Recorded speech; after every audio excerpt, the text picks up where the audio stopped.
Dijeron que Selin era un nazi. Dijeron que Pound era un fascista. Dijeron que Hamsun era un nazi y un fascista. Pusieron a Dostoyevsky frente a un pelotón de fusilamiento y mataron a Lorca.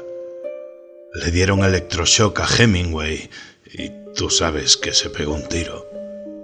Y echaron a Villon de la ciudad de París. Y a Mayakovsky, desilusionado con el régimen. Y luego en una pelea de enamorados, bueno, también se pegó un tiro. Chatterton se tomó veneno de ratas y funcionó. Y algunos dicen que Malcolm Lowry se murió ahogado en su propio vómito, borracho.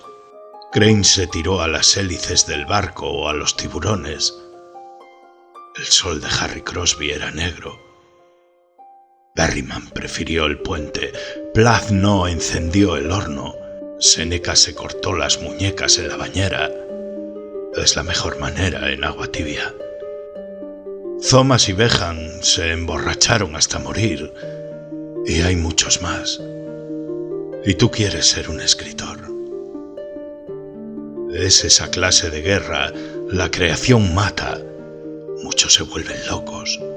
Algunos pierden el rumbo y no lo pueden hacer nunca más. Algunos pocos llegan a viejos. Algunos pocos hacen dinero. Algunos se mueren de hambre, como Vallejo. En esa clase de guerra bajas por todas partes. Está bien.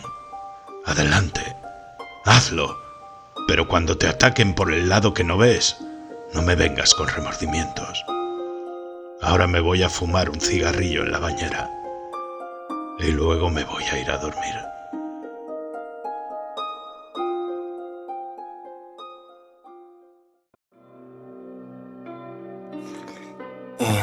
Lo que acaban de escuchar es una muestra de lo que venimos a hablar hoy. Es un poema de Charles Bukowski titulado Manual de Combate. ¿De qué venimos a hablar hoy, Eduardo? Venimos a hablar de varias corrientes literarias. Venimos a hablar de las corrientes literarias y cómo se relacionan con la corrección política. Venimos a hablar del realismo sucio y de la generación beat. Sí, hoy vamos a darle la vuelta un poquito a los temas que veníamos tratando. Hoy no es filosofía, hoy es más literatura. Literatura, exacto. Y compartimos. Y hasta un poquito de ingeniería social. Algo así.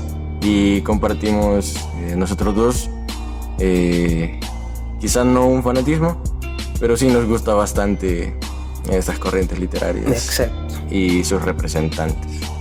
En este caso, pues, vamos a aclarar que aquí Eduardo domina mucho más acerca de la generación beat. Jack Kerouac, sí, y Allen Ginsberg, etc. Y su servidor maneja un poquito más de el realismo sucio. Pero exacto, vamos a dar una pequeña introducción de qué eran estas cosas antes de adentrarnos más.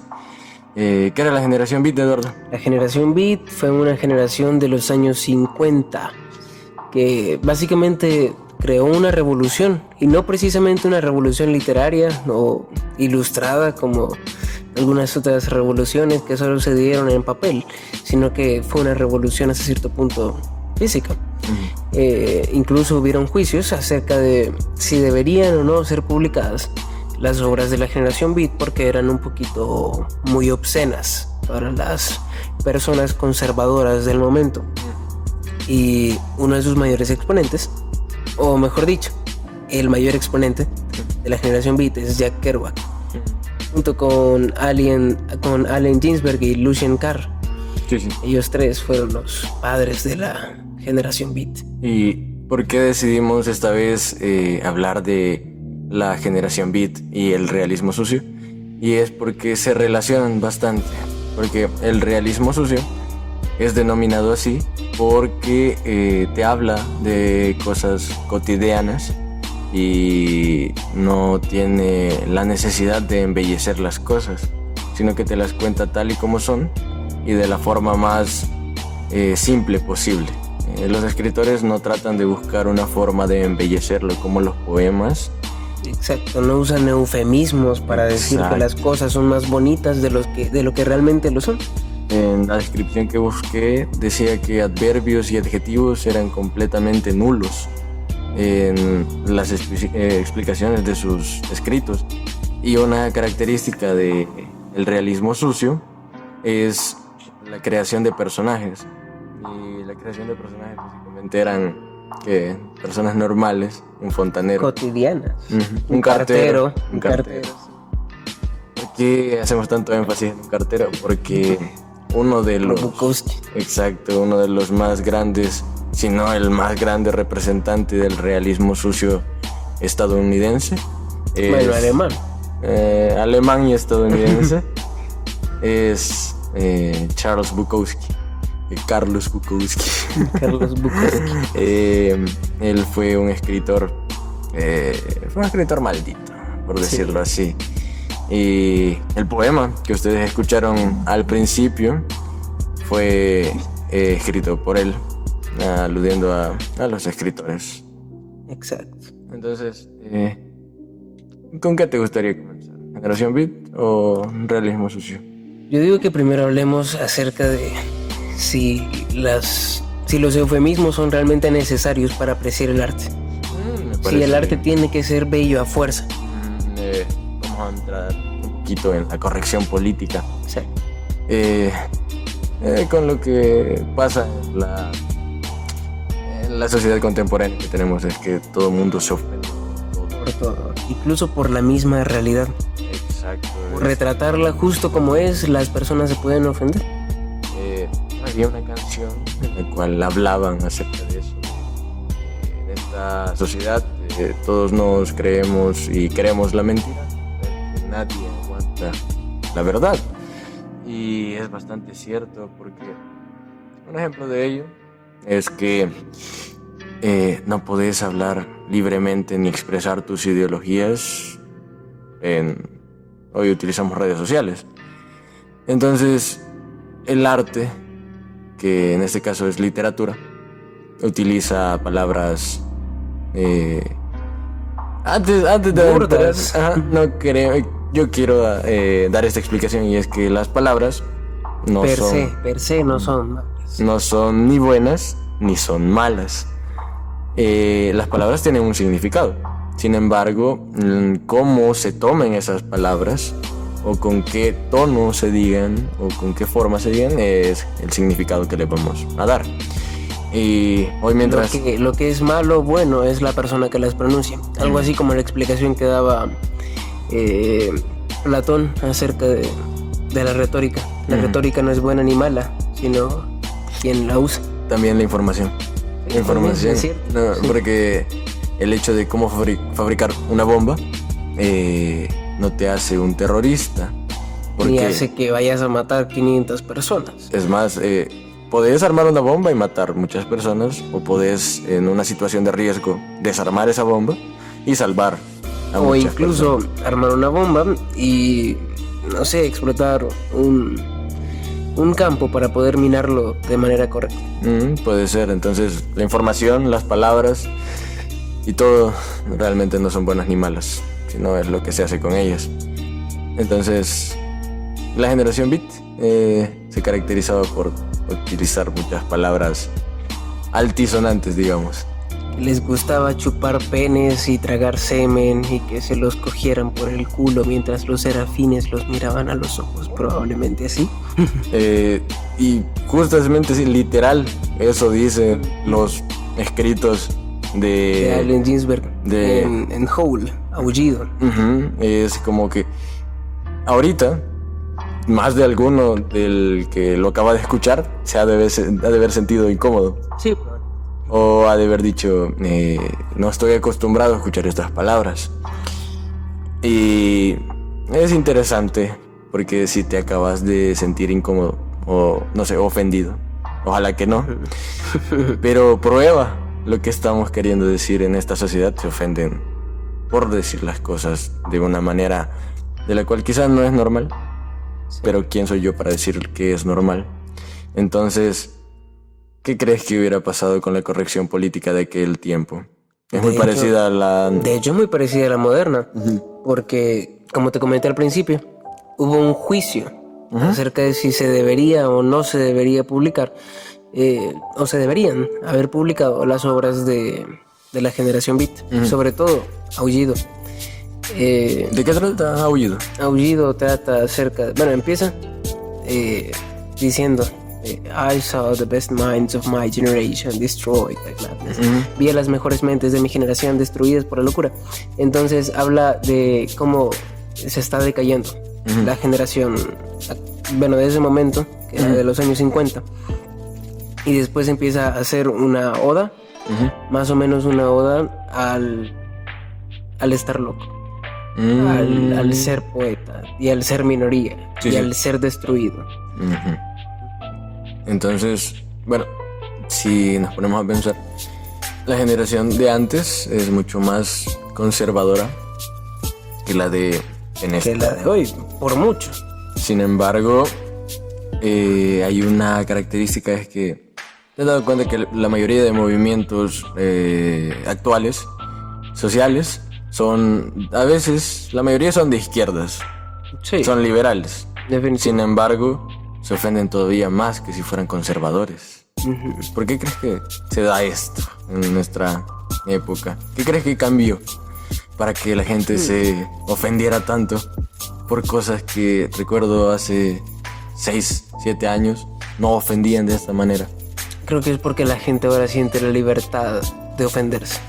Antes no se sentían tan libres de ofenderse, pero ahora está tan normalizado el ofenderse que si te ofendes no hay mucho problema.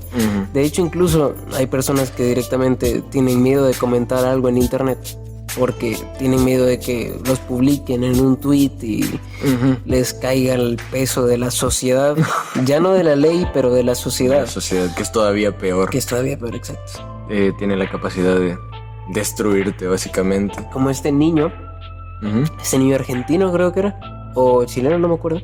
Una niña lo había acusado de haberla violado. Y creo que era argentino. Sí. ¿Que se suicidó? Se suicidó, sí. Sí. Y al final la niña dijo, no me violó, solo estaba celosa. Sí, es terrible cómo utilizar la sociedad, las masas, para acabar con la vida de las personas. Entonces esto era lo que estaban dispuestos a atreverse los escritores de la generación Beat.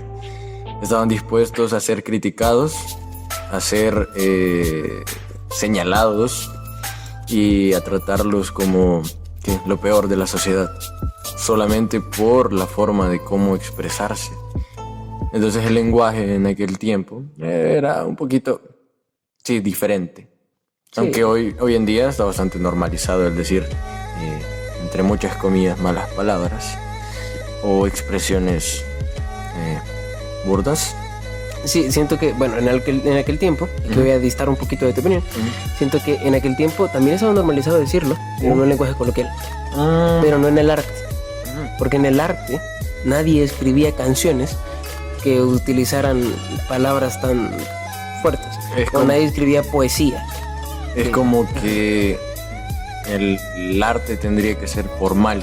Exacto, el arte era formal, el arte tenía que ser bonito. El arte... De hecho, el arte estaba algo así como claseado. Porque habían límites. Habían límites. El arte era para la élite, quienes lo disfrutaban eran los que podían costearse el arte. Poder ir a la ópera, poder ir al musical, poder ir a Broadway, etc. Es cierto. Pero para las minorías, ¿qué había? Solo los bares con jazz y los recitales de poesía improvisada. Un slam de poesía Exacto. en el bar que lo transitaba Bukowski. Exacto. Entonces, tenés bastante razón. No me había puesto a pensar en que el arte en aquel tiempo era formal. Estamos hechos de extremos, la verdad. Porque ahora el arte no tiene límites. Entonces, ahora todo es arte. Una botella de frijoles en un museo es arte. Aquella lata en la que se cagó un artista y dijo que era mierda de artista, es arte. Entonces es como, estamos hechos de extremos, la verdad. Sí. No hay una forma un punto intermedio. No somos como aquel ejemplo que decías, de que si estabas muy a la izquierda, hasta el centro. Lao Tse decía, estar a la izquierda es tan peligroso como estar a la derecha. Y estar al centro es tan peligroso como permanecer en izquierda o derecha. Entonces, quizá buscar un equilibrio es cuando estás muy a la izquierda moverte a la derecha y cuando estás muy a la izquierda mover a la derecha. Entonces, tendríamos que buscar un equilibrio. Sin embargo, en nuestros días quizás se vea un poquito menos el hecho de la generación beat. Es un poco menos Sí. rara. Por supuesto. Porque ahora, por ejemplo, los libros. Vos tenés varios libros de la generación beat. Sí, en definitiva. Y en internet muchos son bastante buscados. Entonces la gente se entrega y quiere buscar más acerca de esto, más que en aquella época. Y el realismo sucio quizá no utilizaba palabras Tan burdas o tan feas. tan feas, por entre decirlo. comillas. Pero te hablaba acerca de lo que te puede pasar a ti en una mañana común. Por ejemplo, hablemos de un gran escritor, Charles Bukowski. Sí.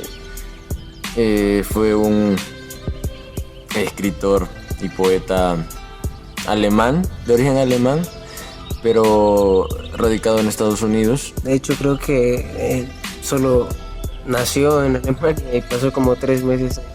Más o menos, porque es hijo de padres inmigrantes alemanes radicados en Estados Unidos y... Erradicados. Ujú. Radicados. Radicados. Y... Lo mataron.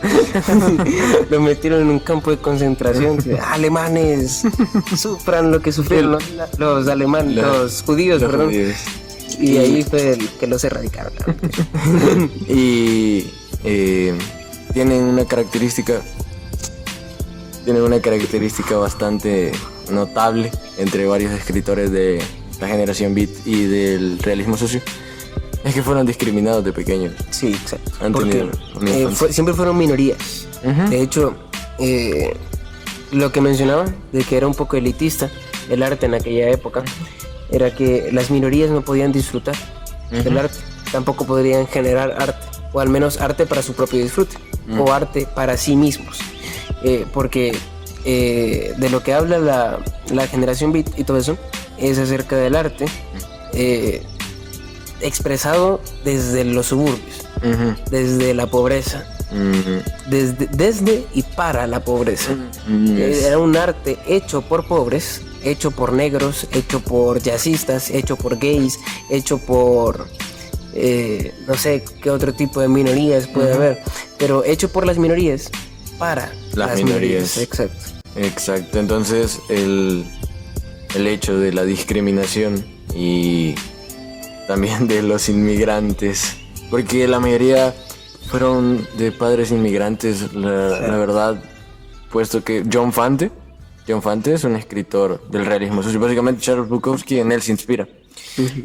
Y sus padres son italianos, pero él nació en Estados Unidos, son estadounidenses. Entonces, y Bukowski, de muy pequeño, su papá lo maltrataba.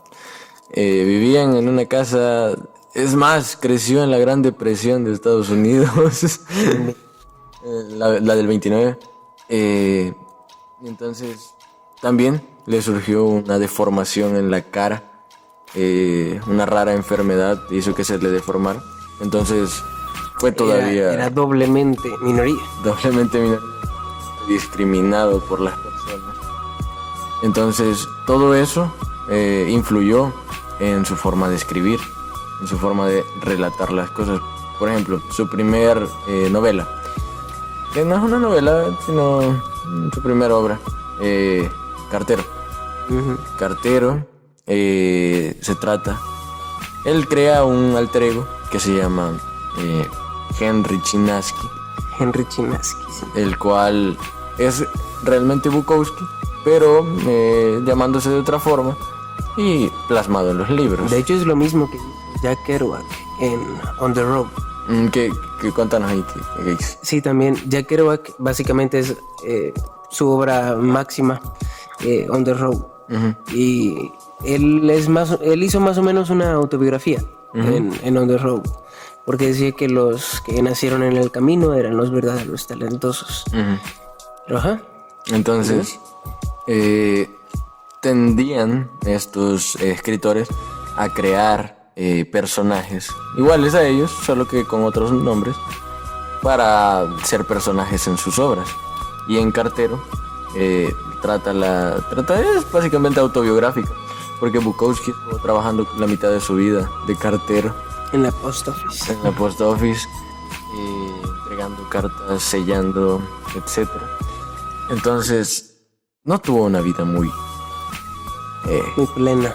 plena, porque se emborrachaba todos los días y cada que tenía dinero compraba mucho más alcohol y Y prostitutas. digamos que tampoco poseía demasiado. Y a veces dormía en las calles, en el parque. Sin embargo, no podemos negar su forma de escribir tan contundente. Sí. Hay un poema que ahorita está pasando un problema. Acá la parra. Ok, tuvimos Ocurrió un problema. aquí la señora de la vecina.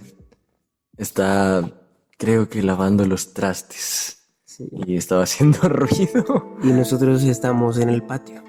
Estamos en una bodeguita, parte del bodega, patio. exacto. Y acá está Bless también, es nuestro podcast escucha. Y le gusta lamernos mientras estamos grabando. Sí, Siempre sí. que no grabamos se va. Se va y cuando empezamos a grabar, viene la mer. Y eso acaba de pasar también con la vecina. Dejamos de grabar y se cayó.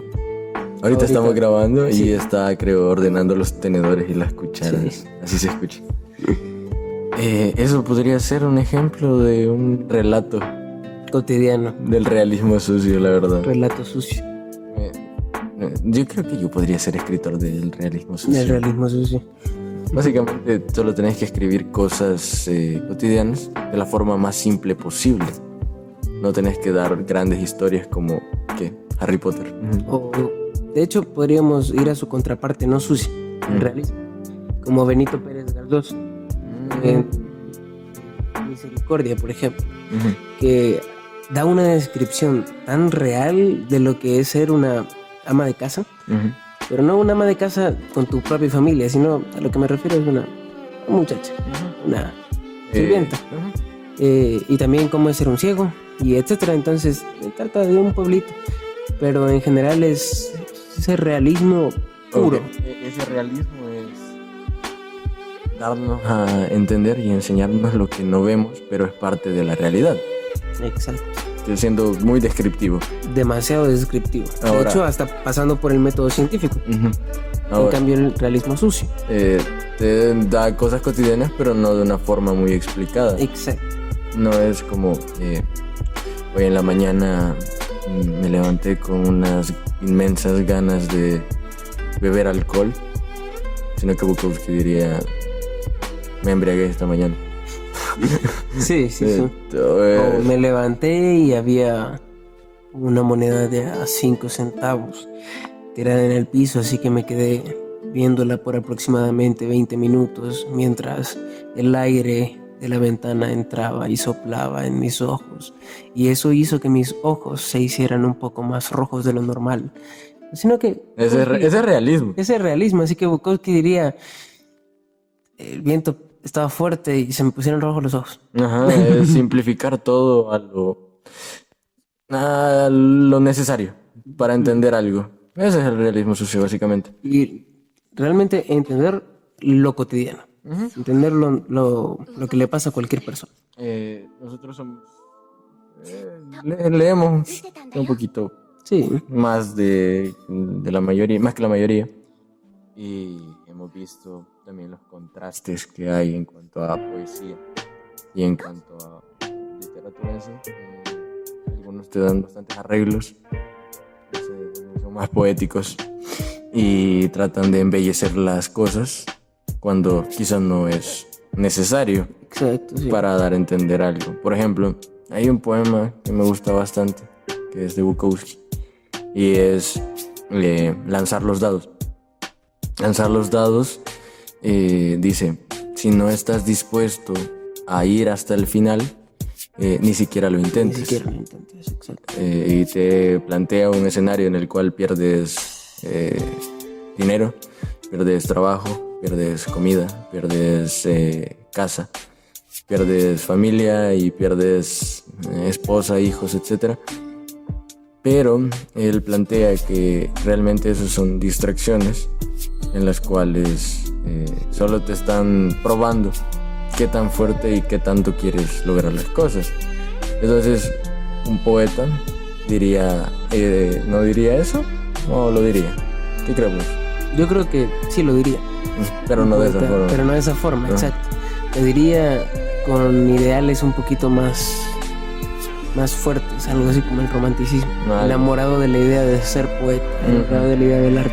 Por ejemplo, es más, el poema que les pusimos al principio habla acerca del temor y acerca del valor también de querer ser escritor y no caer en lo cotidiano como ser un poeta o ser un escritor de los Juegos del Hambre.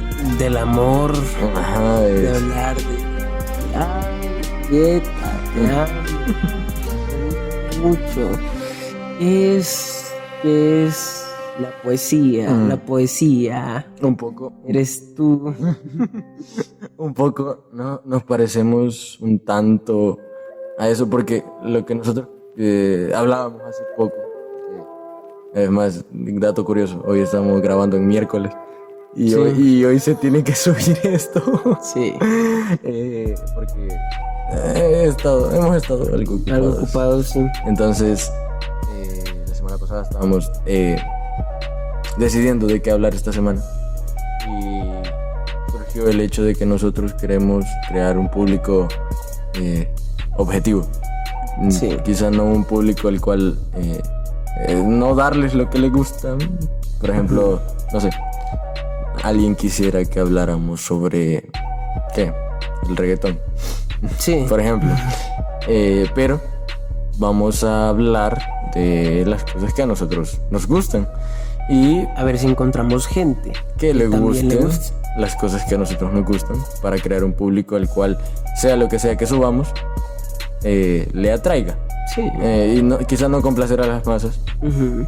porque nosotros al principio decíamos, con una persona que nos escuche, ya es muchísimo, suficiente. es suficiente, es muchísima ganancia. Entonces, quizá lo mismo pasaba con los escritores de la generación beat y del realismo sucio. Pero que de verdad te escuche, que de verdad lo lea. Ujú, no les importaba cuánta gente llegar, sino les importaba a qué gente iba a llegar. Exacto. Entonces, Bukowski, es más, los jóvenes rebeldes de aquella época, alcohólicos, bohemios, aquellos que se sentaban en la acera de la calle a beber alcohol A fumar marihuana. o a fumar marihuana. ¿Quién era su escritor favorito? Era Charles. Sí. Y cuando Bukowski despegó y grabó una película acerca de uno de sus libros, los jóvenes empezaron a decirle vendido. Le empezaron a decir traidor porque ya no representaba esa misma rebeldía y esa misma forma de vivir bohemia y despreocupada que tenía. Entonces, la caracterización de estas personas era eso, era crear un público objetivo. Objetivo, sí. Era hasta cierto punto empatizar con el público. O más bien, que el público empatizara con ellos. Porque ellos eran los creadores y el público el consumidor. Y la gente no consume lo que no siente que es similar a ellos. Así que Y sabes que ahorita acabo de pensar, es mucho más fácil identificarte con el realismo y con una generación beat que con el Hobbit o con los Juegos del Hambre, con, no sé, Alicia en el País de las Maravillas.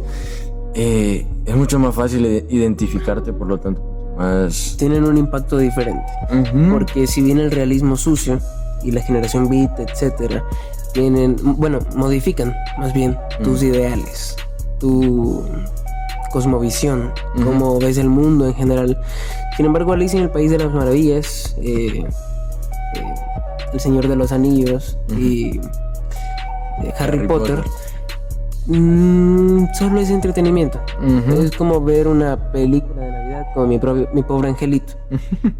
No va a cambiar tus ideales, no va a generar una nueva corriente ideológica dentro de tu mente, pero sí te va a dar entretenimiento.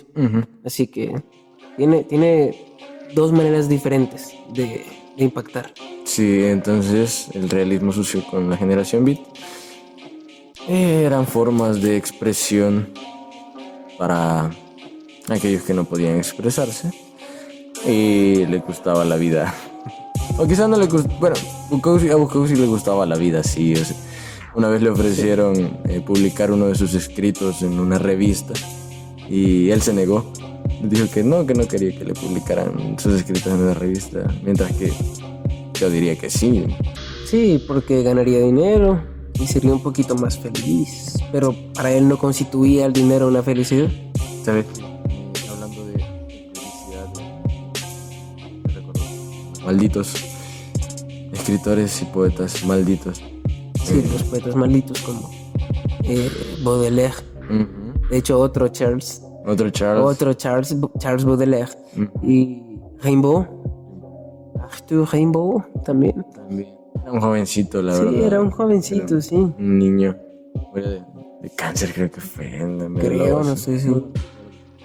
Y también Allan Poe hasta hace poco fue que despegó. Cuando él era escritor, estaba vivo, nadie lo leía. En eso consistía ser maldito. Porque literalmente a nadie le importaba. Y si alguien lo leía, no lo recomendaba. Porque decían, no, estos se escriben de una manera muy extraña, mejor no. Si lo recomiendo me van a ver extraño a mí. ¿Sabes? Ahorita me acabo de acordar porque hace poco estábamos eligiendo la música para el podcast y llegamos a Somebody That Used to Know y dice una frase: You can get addicted to a certain kind of sadness. Tú puedes ser adicto a cierto tipo de tristeza. ¿Crees vos que todos los escritores malditos, no sé, querían ser malditos? Hasta cierto punto. Querían ser. Porque lo mismo que mencionaba hace rato, no sé si en otro podcast o fuera de micrófono, de este poema, bueno, de este libro, perdón, de Cioran, que en las cimas de la desesperación, Cioran menciona que la locura o el desbordamiento de la cordura posiciona al escritor con las herramientas necesarias para poder escribir poesía, para poder ser lírico. Porque la persona que está loca, la persona que no es normal, tiene esa inspiración para ser lírico. Porque ser objetivo no es ser lírico. Si uno empieza a escribir o a buscar una fórmula para escribir y empieza a escribir como dictan los libros del lenguaje, por ejemplo, uno no va a escribir grandes obras, uno va a escribir obras formales, etc. Pero ¿de dónde viene el verdadero lirismo? Es de la inspiración, y la inspiración tiene que venir de algún lugar, o sea, de esa materia fluida que es la locura. Por ejemplo, supongo que has visto el Club de los Poetas Muertos. Sí. En el Club de los Poetas Muertos se cita bastante a Walt Whitman. Y el personaje principal de la película es un profesor de literatura, lenguaje y literatura, y empiezan a leer un libro en el cual tiene una introducción de cómo ser escritor. Te dice, básate en un regimiento de tantas palabras, de un encasillamiento, y él les dice, arranquen esas páginas, y todos empiezan a arrancar esas páginas porque les dice que realmente el verdadero poeta es aquel que saca lo que lleva adentro, no basándose en ciertas cosas. Sí. Entonces, a veces me he puesto a pensar, y Bukowski y varios de los poetas malditos, ¿crees que se negaron a ser exitosos y querían aferrarse a ser malditos? A ser... Probablemente sí. Porque en eso consistía no querían ser mainstream, por decirlo así. En eso consistía el impacto, mejor dicho. En eso consistía el impacto de su obra, en el hecho de Básicamente, dedicarse a las minorías. se lo voy a poner así. Suena demasiado absurdo compararlo.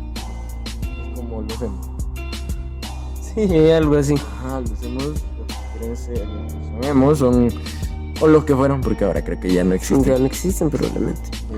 Los emos fueron una forma de distinción de una minoría, las cuales se querían diferenciar de, Las tribus urbanas. ajá, de todo lo que los englobaba. Entonces, estos poetas malditos querían ser diferentes, hablar de la locura diaria, De su desdicha. de la tristeza. Sí, porque habían poetas que le escribían al suicidio, Sí. le escribían a la muerte. Incluso hay poetas que escribían acerca de cómo sus escritos nunca veían la luz. Es cierto, es cierto.